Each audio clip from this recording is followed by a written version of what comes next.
You ready? Clock, clock, clock. Yep. Welcome to the Dear Son Show. We have meaningful conversations about life through the lens of fatherhood. It's for fathers, those with fathers, and the fatherless, so nobody's left out.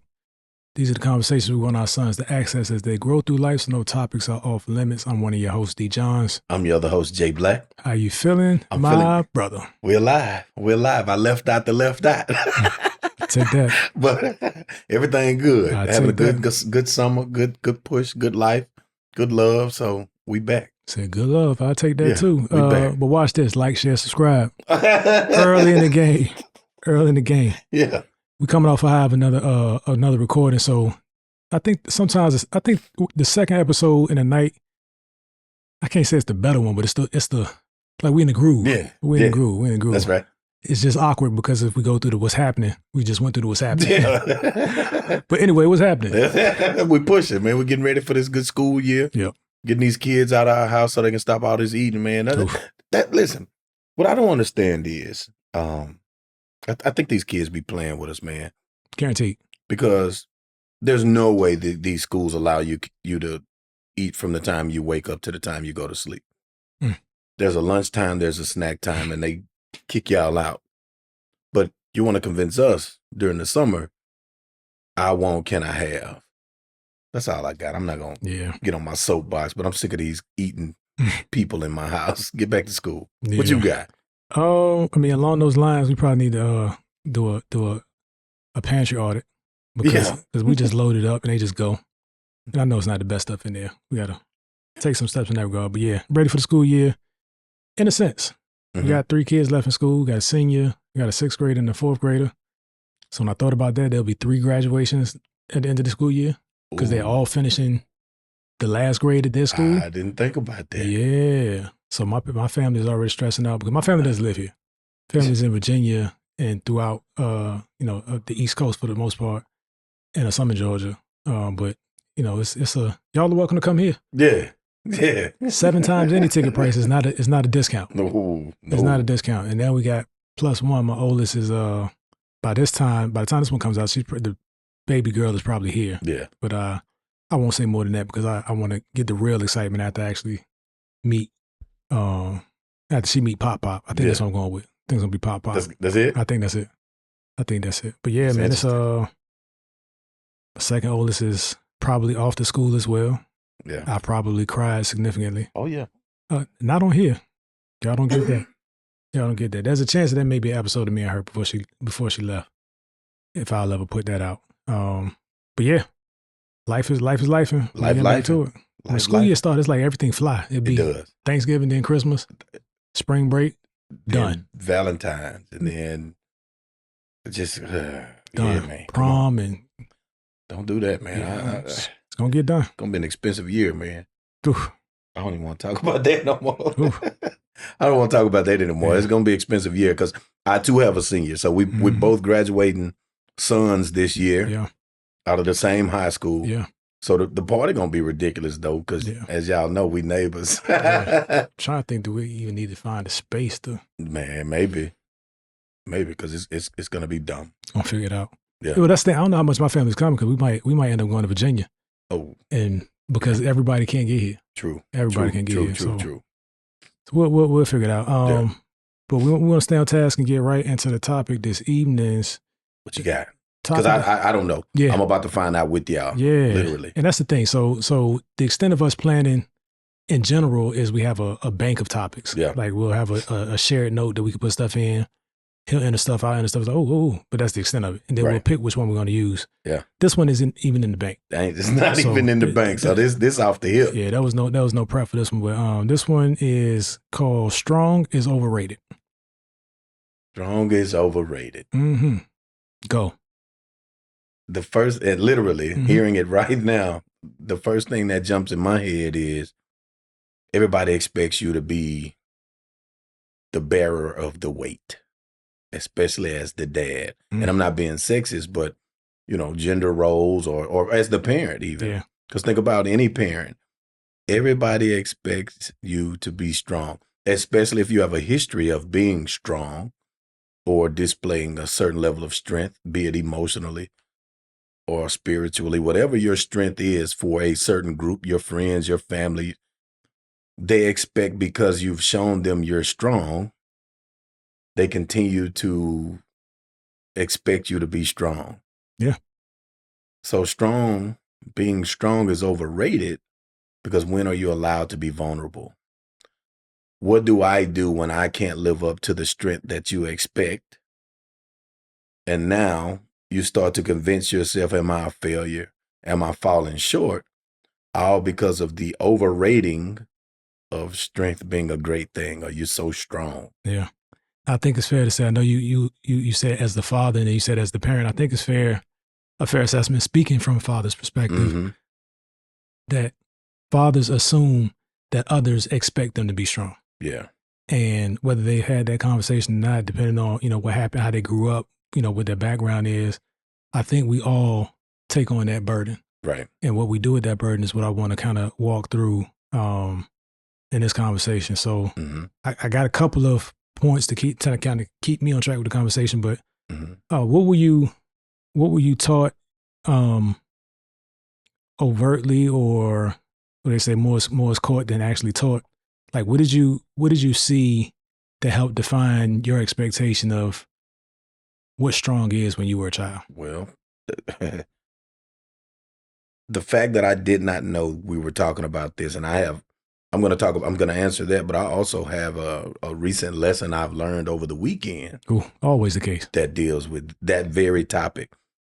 So as a kid, man, as a child, all of the men in my family, on my mom's side and on my dad's side, they're such sturdy, steadfast, strong men by the standard of what you would stereotypically call a strong man, right?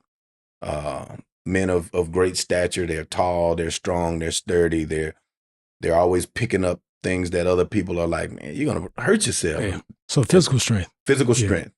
There are a few select men, I can say, that had a level of spiritual strength that as I got older, I learned to appreciate, honestly. But to me, strength always had something to do with physicality, not being emotional about things, not displaying your emotion. The more control a man had over his feelings and emotions, the stronger he was. So when you had a breakdown or a lapse in strength and actually showed your emotion or cried in front of someone, or my dad tells me stories about my grandfather. When my dad tried to go to my grandfather as a young man that had just married my mom, they were young in their marriage, 1-2 years in. My dad said that there were times he went to my grandfather for marital advice. He said before he can introduce the conversation good, my grandfather would stop him and say, son, matters of the marriage don't leave the house. Don't ever forget that. Wow. My grandfather he had been married my dad's whole life, my whole life. Imagine the wealth of knowledge you could possibly share to avoid a mistake that you could have shared with your son. But your strength, you viewed that as a sign of weakness, that your son was coming to you to discuss his marital issues, seeking advice and guidance. Cut him short. I don't want to hear it. We don't talk about that. So that was passed down generationally, man to son. Keep your business to yourself, son. You don't this, you don't share this, you don't discuss this. Now my dad in the current state and age, he doesn't operate that way anymore. That's how I know about that story. He shares that now, realizing how broken that is. So it's always been a sign of weakness to be emotional or share your feelings in my family. Yeah. I think for my family, it wasn't necessarily shunned. It just wasn't demonstrated. My dad rarely had meaningful conversations with his dad. Right. His dad showed him stuff. Right. I'm working. My dad said that my grandfather could build a house from the ground up with no plans. Wow. He just had it. Yeah. Right? 3rd or 4th grade education. And that's what he knew. So even when my dad's dad passed, and I mentioned it before, he came home from Vietnam for the funeral, went right back. And I asked him years later, Is it, but 45, 50 years later after he had passed. Mm-hmm. And I said, did you mourn? Did you process it? He said, no. To this day. Or his grandmother. Wow. So there are things that I think that were interpreted in their day as being strong by just getting through it. Yeah. But it wasn't necessarily like if I brought something to him, he would hit me with a Heisman and tell me to go figure it out. It wasn't a thing that I saw demonstrated to know that I could go to him with certain stuff. That it was even an option. Yeah, because my dad was like religion ruled in the house. Yeah. And everything, and I completely get it now. Like, you got to have a standard. And anything related to that, I knew I could talk to him about because that's what I saw. Right. I didn't see where they struggled. Like, I knew later in life that they struggled. People helped them out. My grandmother helped, like things like that. Right. So I was adult years old before I realized that you need help. It's not an admission of failure to need help. Wow. Especially married with a family and all of that. And there's a lot of things that I probably could have asked for help early that would have stopped some problems. Instead, I got to the problem and then needed to bail out. But yeah, like my dad, he was the soft skills we didn't really address. Yeah. How to set up a garden, how to weed, how to cut grass, how to change the blade in the lawnmower, how to change the oil. Covered. Got all of that. Covered. Got all of that. But can I talk to him about, I think I like this girl? No. Like, I didn't even, did you even date? Right. You know what I'm saying? Back in the day, did you even date? Right. And I found out stories later, like, he's like, man, one time I was in jail. What? Wait. Like, what? Yeah, driving on the revoked license for the third time. What? What? See? That sparked another thought about strength being overrated. Imagine the importance of showing that vulnerability to your children and the confidence it builds in them to be able to come have a real life human discussion with their parent, because you're always holding them to such a standard that sometimes comes across as you didn't make any mistakes. Yeah, or if I make a mistake, you're gonna look down on me. But if I'm hearing the mistakes you made and it's like, man, I made that same mistake, or I'm about to do that, this just happened to me, but I didn't even tell Dad about it. But now come to find out Dad did it and went through it. Dealt with it. I'm going to talk to you about it because now it's relatable. So one thing you said when you were talking about your father and your grandfather's relationship, you said you mentioned control your emotions. Yes. And I want to take that and pull the thread, control versus suppress. Because I don't think there's anything wrong with controlling your emotions. I think there's a time and place where uncontrolled emotions may put you at risk. Yes, absolutely. Doesn't mean you dismiss them and you don't have them, but it means that you have a way to process and work through it that isn't chaotic. Yes. If that makes sense. That's a good description of it being controlled. Yeah, control versus suppression. Because there's a meme, and it's old as time, but the latest one I saw this week was, why are you crying? Stop crying, I'll give you something to cry about. Yeah. And these are all things that I heard and said. Yes. To at least one of my shows. I heard it all the time, growing up. Like, why are you crying? But I think the point was, why are you crying is a good question, but it was rhetoric in our time. Correct. It wasn't something for you to actually answer. You better not. Yeah. Because the response to your response is, it doesn't matter. We already down the path to, I'm going to beat these tears off you. Yeah. Crying doesn't change anything. Yeah. Actually, it does. Yeah. Because now you've released. Oof. You've gotten it out. Boy. So now you just hit the reset button. Boy, now you have a clear head, clear heart, clear mind to refocus on what that thing is that's really bothering you and assess, 1, why is it bothering me? 2, does it still bother me? And 3, how can I get into a position to where it no longer bothers me? Yeah. I think for me, my challenge was guilt. Yeah. Like a lot of guilt. And I talked about earlier, throughout probably the past year about how I've made certain decisions. But like, if you can't forgive yourself, right, you project that on yourself, and it manifests in how you deal with your spouse and your children too. Like I've cried about some things this year that were probably long overdue. Yeah. And I couldn't understand why at first, but then afterward, it was literally like a cleansing thing. Yes. Like I've been holding this for this long. Nobody else is on me about it. Nobody else is holding me hostage about it, but me. God, I got to release it. Like, how do I get it out? And man, that's huge. I still have things I haven't released, and I know that for a fact, bro. Because when anything comes close to resembling it, yeah, I feel that resurfacing it, and I can't handle it, so I suppress it and I walk away from whatever that is triggering. Nah, man, God been dealing with me this year, and it's like that's like the stupidest feud to have with yourself. With God. With God. Oh, yeah, I mean, it's kind of with yourself, but the all-knowing, the one who has your best interest, and you are making your life more difficult because you don't want to be honest with yourself about a thing. Right. You know what I mean? So defiantly. Yeah. So that's been a huge part of my journey. And I know it'll continue, but I would encourage men out there to let that thing release. And I can't give any further instructions about how or what it looks like, but you'll know the feeling of it when you come in contact with it. Right. When you come in contact with that place or that release. So we talked about, what we saw as children or even coming up as adults. Like how much of that stuff have you unlearned? I'm proud to say I feel like a lot of it. And I know that sounds ambiguous. Let's say at least half.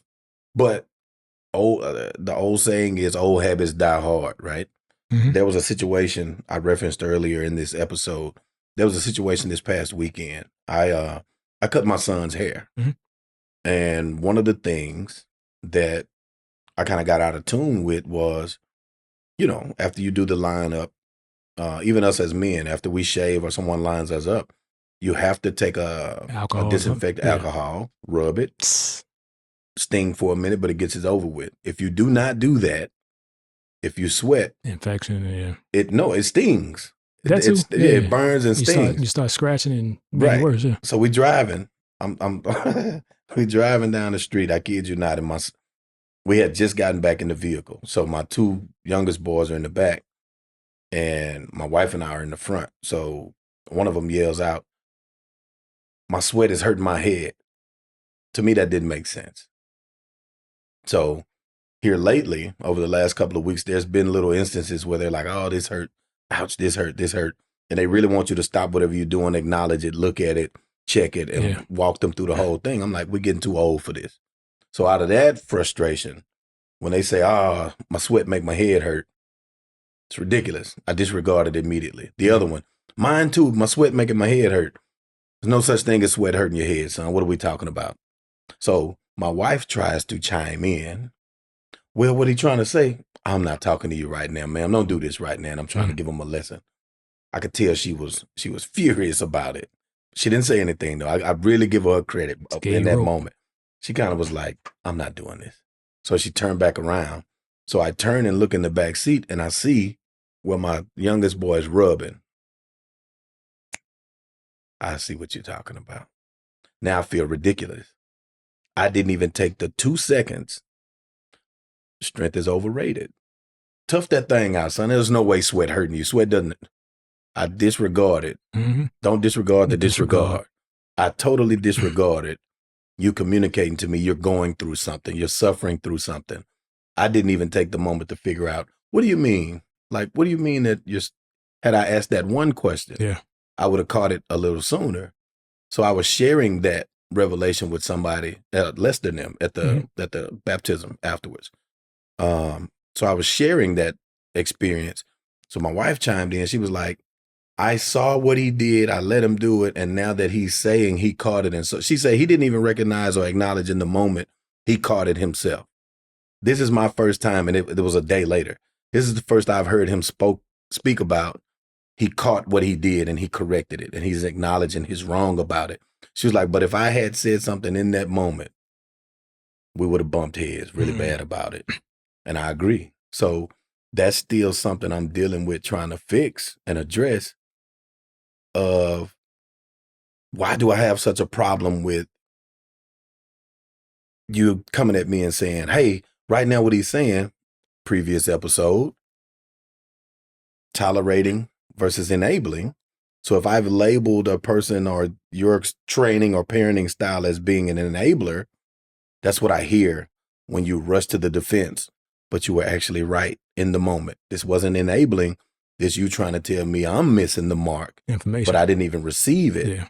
Because I'm so used to you just trying to come save the day and prevent them from going through this thing that could possibly make them stronger in the moment. Yeah. I one of the bullet points I had to discuss was when keeping it strong goes wrong. Mhm. And that's you kind of spoke to that. Yes. So I mean, unless you got a better example of like when did keeping it strong go wrong for you? And I'm trying to. That just came to me as we saw the episode. So I'm not prepared. I didn't have any previous thoughts on that, but I feel like I have several examples of that. I'm back in college right now, right? I didn't finish college years ago when I was in school back in the 90s, 96 and on up. So now the opportunity presented itself for me to go back into school and finish. Everybody was like, why did you go back? Why did you go back? I was like, oh, I mentor these young men and I'm talking to young men and young relatives about finish what you start. And I felt like a hypocrite about it, etc. That's one answer. But the more I started to sit and analyze myself, it's deeper than that. I felt like back in the 90s when life presented me with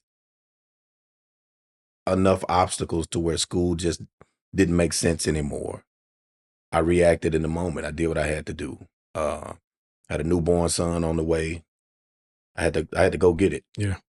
And I convinced myself in that moment that I no longer needed college. So all of my friends around me, they started to graduate. Like boom, boom. They coming out. We were at Southern University, the Southern University, Baton Rouge, Louisiana. So they were down there graduating. I was so embarrassed that I didn't finish, that I didn't go to anybody's graduation, none of them. I regret that to this day. Yeah. So me being strong, going wrong was I acted as though school was passe. I don't care about that, man. School not for everybody, man. I'm going to get this bread. I'm making the money that people going to school to make the money. I'm making that kind of money right now without school.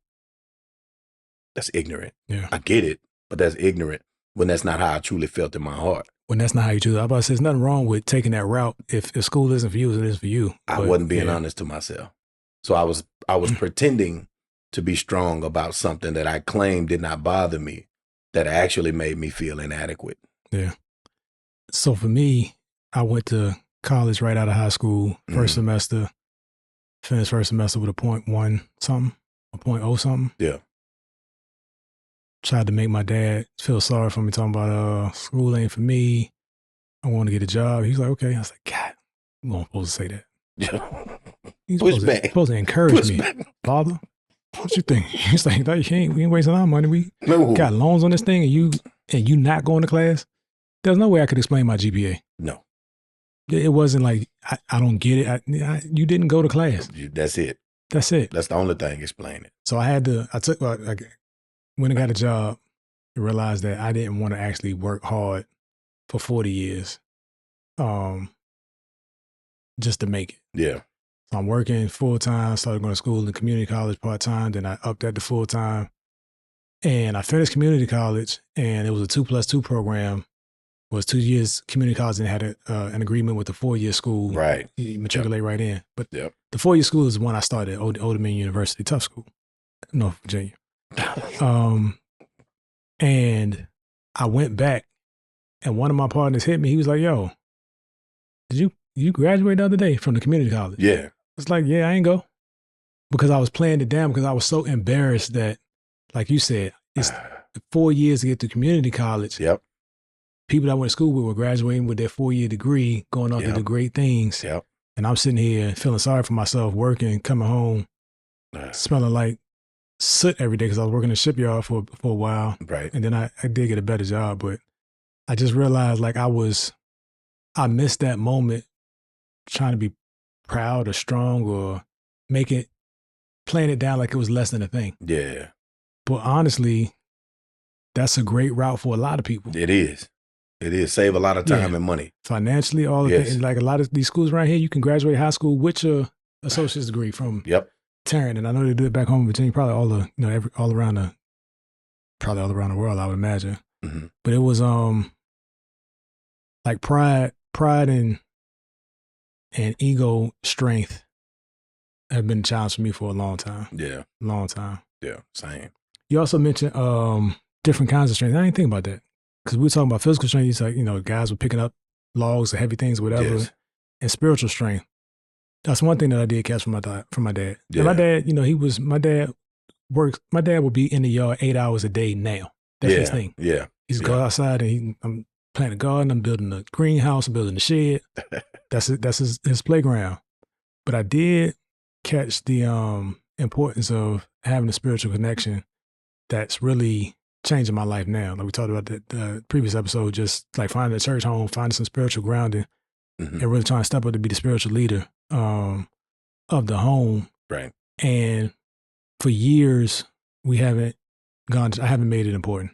Right. And I say me because it's on me as the shepherd of the house or the leader of the house. Right. Right. And I would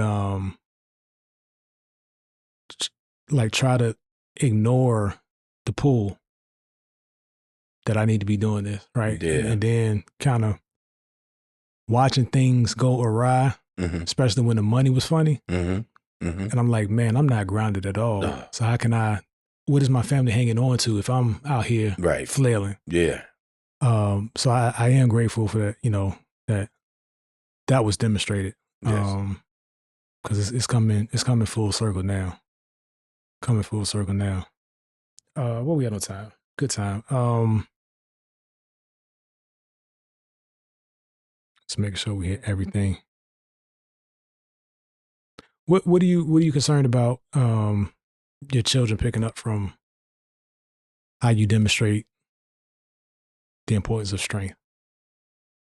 Overload themselves. Because I often do it. Like I'll after the fact realize I ran myself in the ground. I don't have a problem saying no, but if it's a worthy cause or worth the time and effort, if it can be done, I'm gonna do it. Right. If it can be scheduled and put in, I'm gonna do it. I'm gonna schedule it. I'm gonna accept. I'm gonna move on it. And sometimes I have help right there, but I'm so used to jumping in and do that it takes me twice as long and more physical exertion, if you will, than it would if I just say, hey, grab this with me right quick. My 18-year-old, he'll be sitting right there and I'll just start grabbing and pulling on something. You know what I mean? So I don't want them to pick. That's a bad habit to an extent. I like to have the drive, but also have the have the planning to say, listen, let's be mindful of our resources. Yeah. There's 3 of us standing here. Let's all 3 grab this table. Like, what do I gain from you 2 standing there watch me manhandle this table? It's like me taking that couch upstairs. which may or may not be the cause of a bunch of challenges that I have. Took the whole couch upstairs, people. I don't know what episode it's in. It's probably 40-something. I'm going to make this happen. Don't worry about it. I got it. Neighbor next door. Right there. I'm talking about a phone call. Too strong. Hey man, come holler at me for 3 minutes. Too strong. There's been instances of, hey, help me grab this. And you realize that it's a little bit above your pay grade or your lift grade, but you still gonna shimmy. I'm gonna make this work. I'm gonna walk it. Still gonna shimmy with that thing. I'm so glad that y'all gave me grace when y'all took that machine upstairs. It would have been disaster for everybody. Everybody. Because I sure no wanted to snatch. No. My wife was like, another good point. Like I feel some kind of way about, because of injuries, having to ask for help. Because a man is supposed to be able to do that. Nope. I don't like that philosophy. Yep. That Yeah. on camera, that needs to be repaired, fixed, deleted, replaced. Because at the end of the day, sometimes we are hurt and injured because our pride put us in that position and we hurt ourselves. Like I was in a car wreck a few months back, and I went to a pain management consult, and the lady was talking about, oh, you need this, you need that, you should do this. I don't need that, ma'am. She was like, she reached over and hit this light and turned the light on to show my x-rays. She was like, do you see this, and this? I was like, what we talking about? Bad camera. What we talking about? So again, I tell people all the time, male pride and ego is a drug. And until we learn to deal with that, and I don't want to say suppress it, repair it, delete it. It's okay to have pride in yourself and in what you do, but there's a such thing as having too much to is detrimental to your health and your progress. You'll fall behind trying to overdo it. So that's all I got on that. Yeah, I mean, I probably could go on for days about, times where that I thought I was demonstrating strength by not saying something. Yeah. Only to end up in a worse position. So I guess the message out there, man, strong is overrated.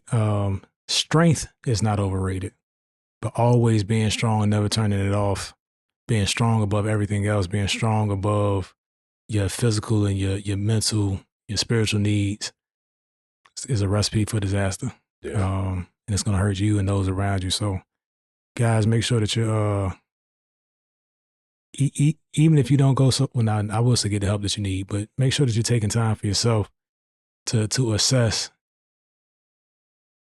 you like you said, you as a resource to see where you're overstretched, where you're overworked, where things are really too much in whatever part of your life. Because I'm sure that's the case for a lot of people. Yes. Like I've seen the memes of husband and wife, or whatever the relationship is, man and wife. The wife is probably thinking, he's thinking about some other girl. He's thinking about and he's thinking about like how I'm gonna pay the bills, how I'm gonna, how I'm gonna be a good role model for my kids, how I'm gonna be all these things that I need to be, and I don't even have the strength to do it. Right. But I gotta appear that way. So yeah, sometimes we get in our head and convince ourselves of things that's not happening, or even being thought or said. But we've convinced ourselves of such. Yeah. And buy in. And then we start reacting as though it was presented to us. I've had so many conversations in my head about my wife that she wasn't a part of, that I then took action in my dealings with her as if she was a part of that conversation. She don't have a clue what's going on. Nothing. God. Not a clue. And that's dangerous with your children too. That's dangerous with any relationship that you have in life. It is. So it is. Get clear, guys. Let's wrap this thing up. What you got? Just flexion chiropractic doing well. We jumped out again. Ooh. We're in Saginaw, Texas now as well. We're in Arlington, Texas. We're no longer in El Paso. We closed down the El Paso location just for it no longer logistically made sense. Yep. Just to keep it simple. And again, that the importance of sharing that. Like I shared that with my kids. He was like, why you did that? I was like, son, in business, you have to constantly assess the importance or the return. Mm-hmm. What's my return on XYZ? If this is moving in a certain direction and I no longer agree with the direction, I have to adjust it. I have to redirect. And if the redirect was to shut it completely down, then I'm at peace with it and I'm happier. Yep.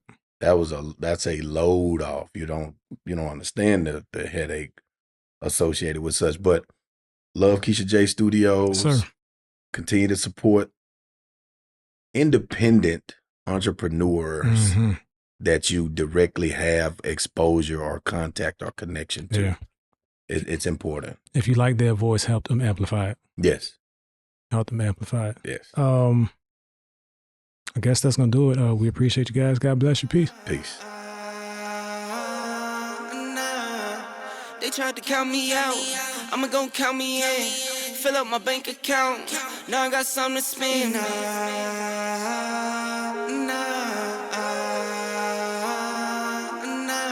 1, 2, 3, 4, 5, 6, 7, 8. I just pull it out and count for nothing when I'm feeling great.